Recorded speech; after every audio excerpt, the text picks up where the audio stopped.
The First Amendment protects our right to petition the federal government for a redress of grievance. But what happens when said federal government tells you that you don't have the right to petition? Because that's exactly what happened when the Supreme Court decided the case Murthy v. Missouri. So we'll look at that next on the Constitution Study.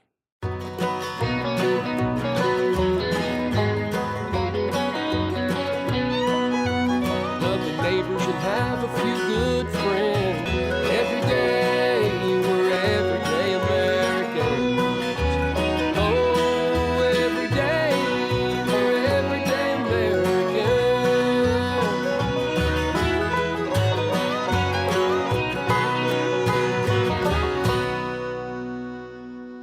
Hello there, everyday Americans. Paul Engel here with the Constitution Study, where we read and study the Constitution. Teach your rising generation be free. I'm glad you could join me today. I know a lot of us, a lot of constitutional interest was in the case. First it was Missouri v. Biden, then Biden v. Missouri, now it's Murthy v. Missouri, and it all revolves around this question of the federal government coercing social media to censor information for it.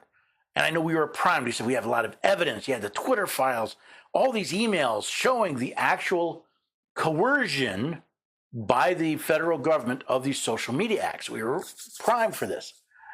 And then guess what happened? The court said, nope, these people don't have standing. So let's take a closer look at this question of standing and how it was applied here in this case, and maybe what we can do better next time. Justice Barrett, writing the opinion, makes the court's point very succinctly. We begin and end with standing. At this stage, neither the individual nor the state plaintiffs have established standing to seek an injunction against any defendant. We therefore lack jurisdiction to reach the merits of the dispute. Standing is the only thing the majority of the court even bothered to consider. Then what is standing? It's the legally protectable stake or interest that an individual has in a dispute that entitles him to bring the controversy before the court to obtain judicial relief. So why does the court say that the states of Missouri and Louisiana, not to mention the 5 individuals, do not have a legally protectable interest in the executive branch coercing social media companies to censor information? Under their long-standing content moderation policies, social media platforms have taken a range of actions to suppress certain categories of speech, including speech they judge to be false or misleading. In 2020, with the outbreak of COVID-19, the platforms announced that they would enforce these policies against users who post false or misleading content about the pandemic. The platforms also applied misinformation policies during the 2020 election season. Well, so far so good. Social media platforms have their own content moderation policies. As private entities, they have the right to control what content is hosted on their platforms. However, in 2020, things changed. During that period, various federal officials regularly spoke with the platform about COVID-19 and election-related misinformation. For example, White House officials publicly and privately called on the platforms to do more to address vaccine misinformation. Surgeon General Vivek Murthy issued a health advisory that encouraged the platforms to take steps to prevent COVID-19 misinformation from taking hold. The Centers for Disease Control and Prevention alerted the platforms to COVID-19 misinformation trends and flagged example posts. The Federal Bureau of Investigations and Cybersecurity and Infrastructure Security Agency communicated with the platforms about election-related misinformation in advance of the 2020 presidential election and 2022 midterms. So starting in 2020, several federal officials from multiple agencies, including the White House, encouraged these platforms to take steps to prevent misinformation about COVID-19 in multiple elections. Please keep this in mind because it's going to become very important as we continue through this decision. Respondents are 2 states and 5 individual social media users who sued dozens of executive branch officials and agencies alleging that the government pressured the platform to censor their speech in violation of the First Amendment. Respondents allege that the federal government pressured social media companies to censor their speech. Now, if you're taking notes, this is another important point we'll get back to later. For now, let us continue with the majority's opinion on the case. Following extensive discovery, the district court issued a preliminary injunction. The Fifth Court affirmed in part and reversed in part. The court held that both the state plaintiffs and the individual plaintiffs had Article III standing to seek injunctive relief. On the merits, the court held that the government entities and officials, by coercing or significantly encouraging the platform's moderation decisions, transformed those decisions into state action. The court then modified the district court's injunction to state that the defendants shall not coerce or significantly encourage social media companies to suppress protected speech on their platforms. Now we have an idea of what the judges in the district circuit courts thought. They held that both the state and individual plaintiffs had shown standing to seek an injunction against the actors in the federal government. Now, this was based on their understanding that by coercing and encouraging the platform to make certain moderation decisions, those decisions now became state actions. However, the Supreme Court majority did not agree. Held, neither the individual nor the state plaintiffs have established Article III standing to seek an injunction against any defendant. How did the court come to such a decision? Let's start by looking at how the court analyzed the question of standing in this case. Article 3 of the Constitution limits the jurisdiction of federal courts to cases and controversies. The case or controversy requirement is fundamental to the judiciary's proper role in our system of government. A proper case or controversy exists only when at least one plaintiff establishes that she has standing to sue. So in order to hear a case, the court says that at least one of the plaintiffs must show they have standing, a valid claim of past or impending injury. The plaintiff's primary theory of standing involves their direct censorship injuries. They claim that the restrictions they have experienced in the past on various platforms are traceable to the defendants and that the platforms will continue to censor their speech at the behest of the defendants. So we first consider whether the plaintiffs have demonstrated traceability for their past injuries. That term, direct censorship injuries, is really the crux of the matter. See, there is sufficient evidence, I would think, that the individual plaintiffs had their content deprioritized and even banned. But could they directly link the actions of social media to the actions by government actors? The plaintiffs fail, by and large, to link their past social media restrictions and the defendant's communication with the platform. The court goes on to explain that while the plaintiffs have had their content restricted, they could show no direct causal link to government actors. The link actions taken by social media companies could simply be coincidental to the communications with government agencies, and therefore do not show that the injuries they suffered were caused by the federal government.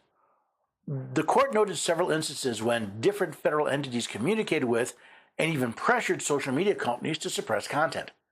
However, no one brought evidence that these agencies were specifically targeting the plaintiffs. From the White House in early 2021 and continuing primarily through that year, the Director of Digital Strategy and members of the COVID-19 response team interacted with the platforms about their efforts to suppress vaccine misinformation. They expressed concern that Facebook in particular was one of the top drivers of vaccine hesitancy due to the spread of allegedly false or misleading claims on the platform. Thus, the officials peppered Facebook, and to a lesser extent Twitter and YouTube, with detailed questions about their policies, pushed them to suppress certain content, and sometimes recommended policy changes. Some of these communications were more aggressive than others. For example, the Director of Digital Strategy, frustrated that Facebook had not removed a particular post, complained, "Last time we did this dance, it ended in an insurrection." Another official, unhappy with Facebook's supposed lack of transparency about its vaccine misinformation problems, wrote, "Internally, we have been considering our options on what to do about it."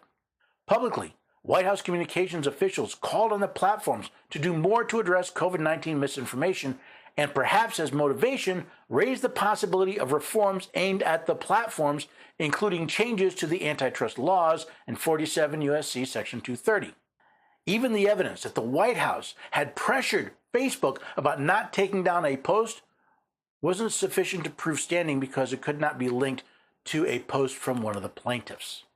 How about the Surgeon General? In July 2021, Surgeon General Vivek Murthy issued a health advisory on misinformation. The advisory encouraged platforms to redesign recommendation algorithms to avoid amplifying misinformation, impose clear consequences for accounts that repeatedly violate platform policies, and provide information from trusted and credible sources to prevent misconceptions from taking hold. At a press conference to announce the advisory, Surgeon General Murthy argued that the platform should operate with greater transparency and accountability. The following year, the Surgeon General issued a request for information seeking, among other things, reports on each platform's COVID-19 misinformation policies. The Surgeon General not only issued a health advisory on misinformation, encouraging platforms to redesign their algorithms to not only suppress such content, but to punish those who repeatedly posted such information. Like the White House, the CDC frequently communicated with platforms about COVID-19 misinformation. In early 2020, Facebook reached out to the agency seeking authoritative information about the virus that it could post on the platform. The following year, the CDC's communications expanded to other platforms, including Twitter and YouTube. The CDC hosted meetings and sent reports to the platforms, alerting them to misinformation trends and flagging example posts. The platforms often asked the agency for fact checks on specific claims. Facebook reached out to the CDC for authoritative information. That's one thing. But when the CDC flagged what they considered misinformation with the clear intent that it be suppressed, that is interference with freedom of the press. Then we got the FBI and CISA. These agencies communicated with the platforms about election-related misinformation. They hosted meetings with several platforms in advance of the 2020 presidential election and the 2022 midterms. The FBI alerted the platforms to posts containing false information about voting, as well as pernicious foreign influence campaigns that might spread on their sites.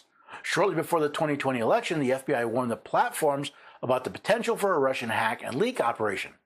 Some companies updated their moderation policies to prohibit users from posting hacked materials.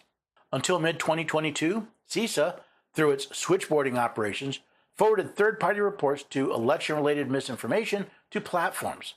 These communications typically stated that the agency would not take any action, favorable or unfavorable, towards social media companies based on decisions about how or whether to use this information.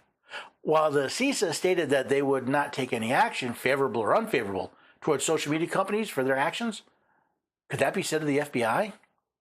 And after all, by claiming information was false that later turned out to be true, the FBI interfered with elections. However, even with all these examples, the court claimed that the plaintiffs didn't have standing because they could not show a direct causal link between the unconstitutional actions of federal agencies and the suppression of their data. In other words, the federal government could violate the First Amendment as long as they didn't name someone who could actually bring a case against them. That way, according to the court, no one could have standing to sue. Justice Alito wrote an interesting dissent joined by Justices Thomas and Gorsuch. This case involves what the district court termed a far-reaching and widespread censorship campaign conducted by high-ranking federal officials against Americans who expressed certain disfavored views about COVID-19 on social media. Victims of the campaign perceived by the lower courts brought this action to ensure that the government did not continue to coerce social media platforms to suppress speech. Among these victims were two states whose public health officials were hampered in their ability to share their expertise with state residents. Distinguished professors of medicine at Stanford and Harvard, a professor of psychiatry at the University of California Irvine School of Medicine, the owner and operator of a news website, and Jill Hills, the director of a consumer and human rights advocacy organization. All these victims simply wanted to speak out on a question of the utmost public importance. Notice the different point of view Justice Alito brings to this case. While the majority looked to standing, the dissent looks to injury. All these people wanted to do was speak about an important topic without the federal government placing its thumb on the scales. If the lower court's assessment of the voluminous record is correct, this is one of the most important free speech cases to reach the court in years. Freedom of speech serves many valuable purposes, but its most important role is protection of speech that is essential to democratic self-government, and speech that advances humanity's store of knowledge, thought, and expression in fields such as science, medicine, history, the social sciences, philosophy, and the arts. The lower court saw this as a simple question of freedom of speech. That's not entirely true, since much of the content suppressed wasn't speech, but written and videoed content that the plaintiffs wanted to publish. That makes this a freedom of the press case, even though the courts have long lumped all the freedom of expression into freedom of speech. The speech at issue falls squarely into those categories. It concerns the COVID-19 virus, which has killed more than 1 million Americans. Our country's response to the COVID-19 pandemic was and remains a matter of enormous medical, social, political, geopolitical, and economic importance, and our dedication to a free marketplace of ideas demands that dissenting views on such matters be allowed. I assume that a fair portion of what social media users had to say about COVID-19 and the pandemic was of little lasting value.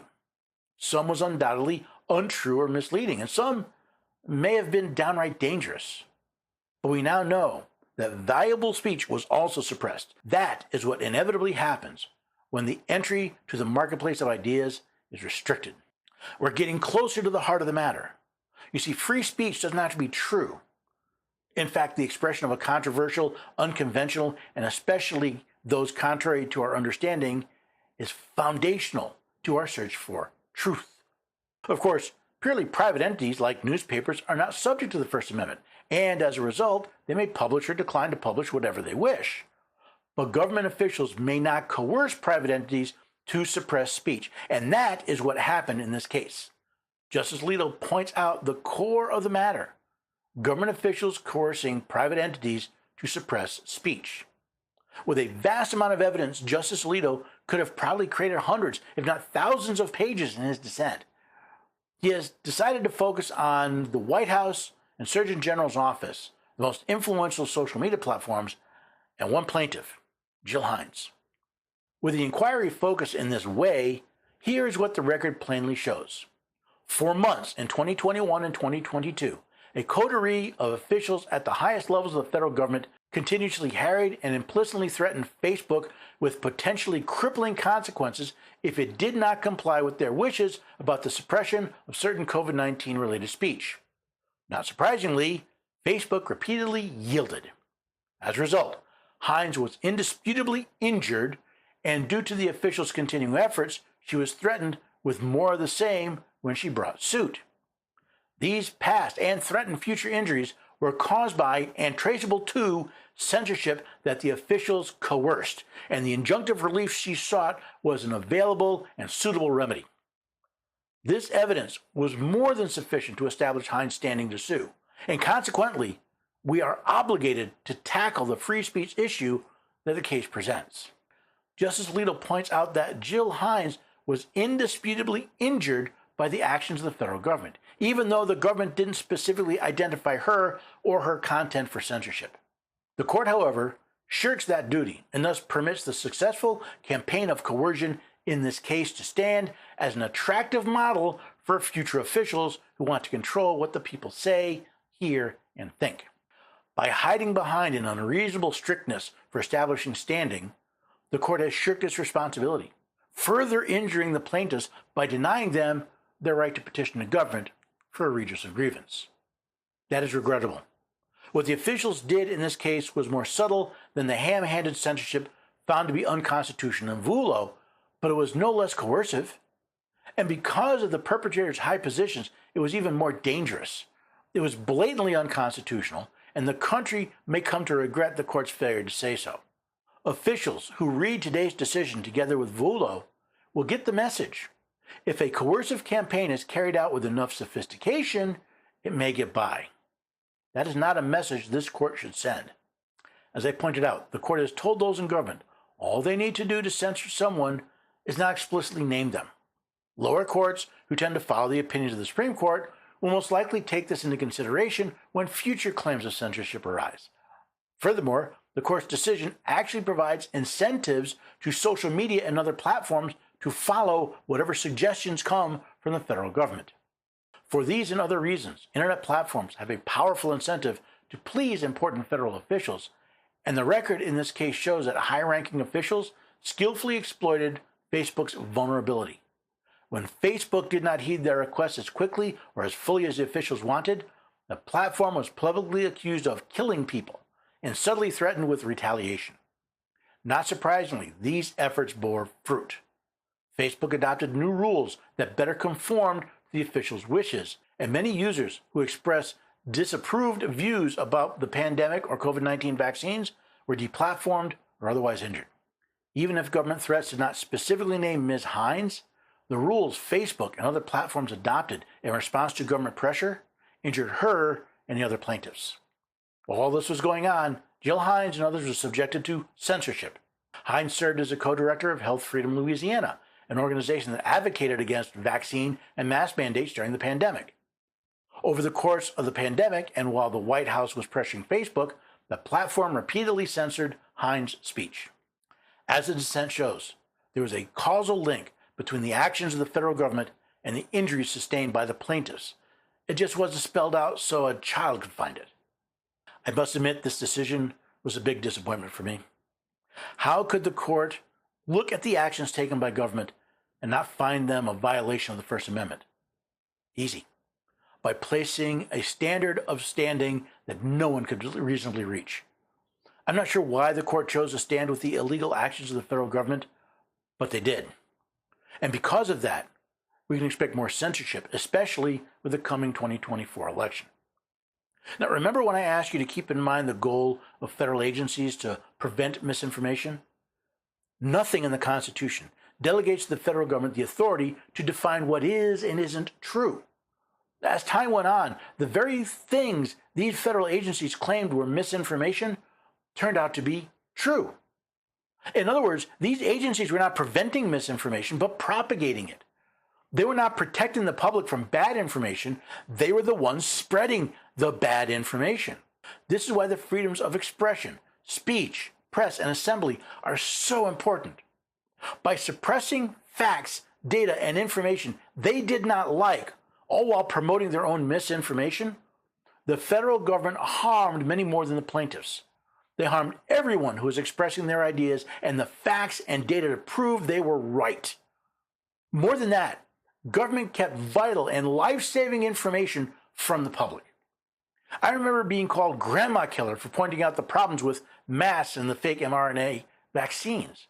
Now we find out it was those in government who suppressed the limitations of masks and the still untested mRNA shots that were the ones endangering the lives of others. They also suppressed information about treatments that, at least anecdotally, proved effective in treating COVID-19.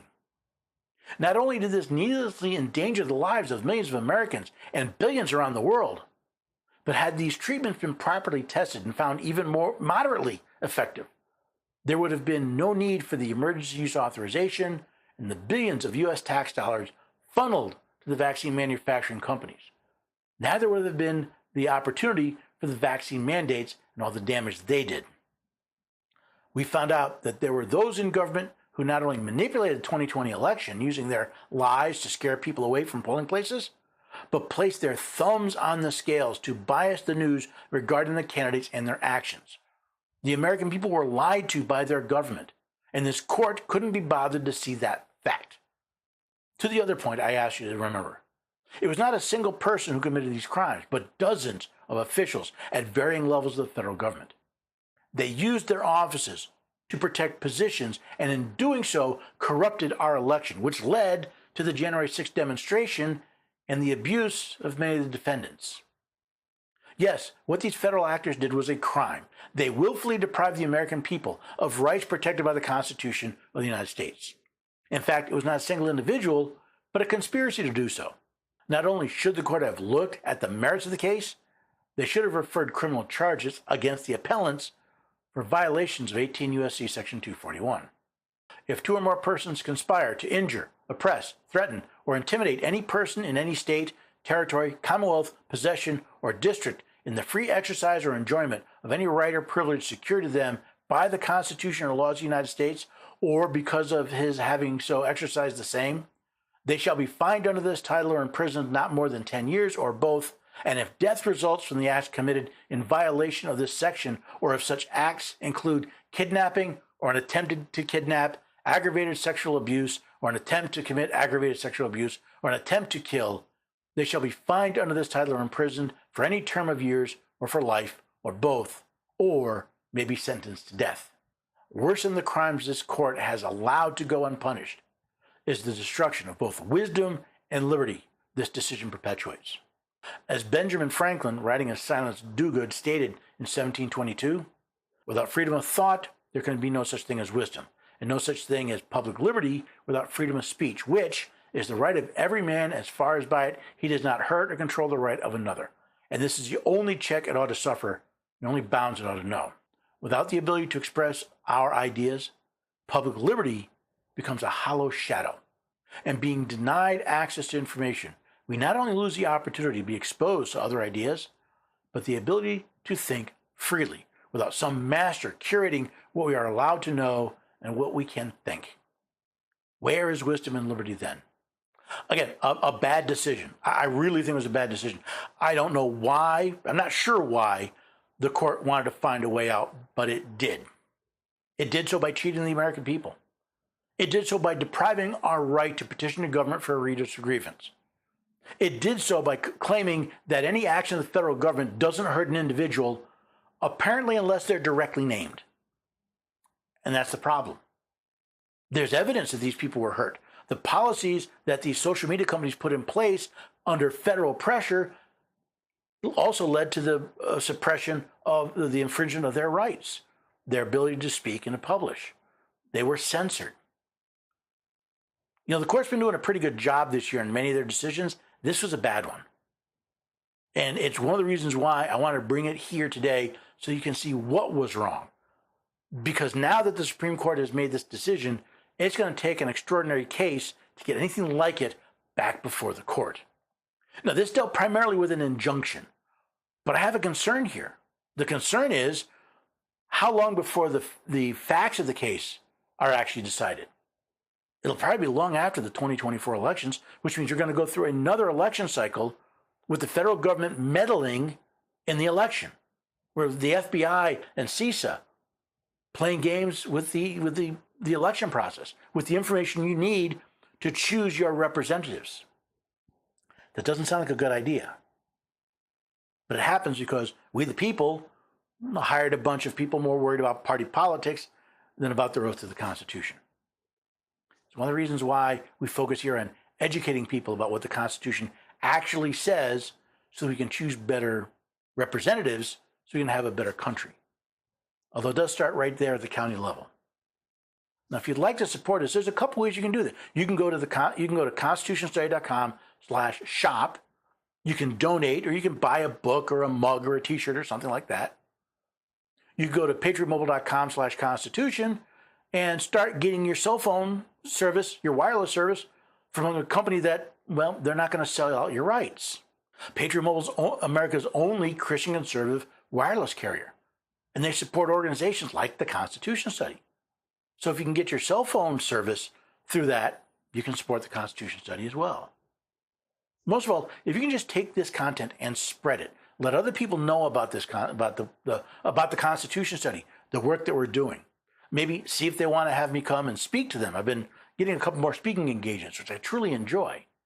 Whatever you can to spread the word, that'll also help.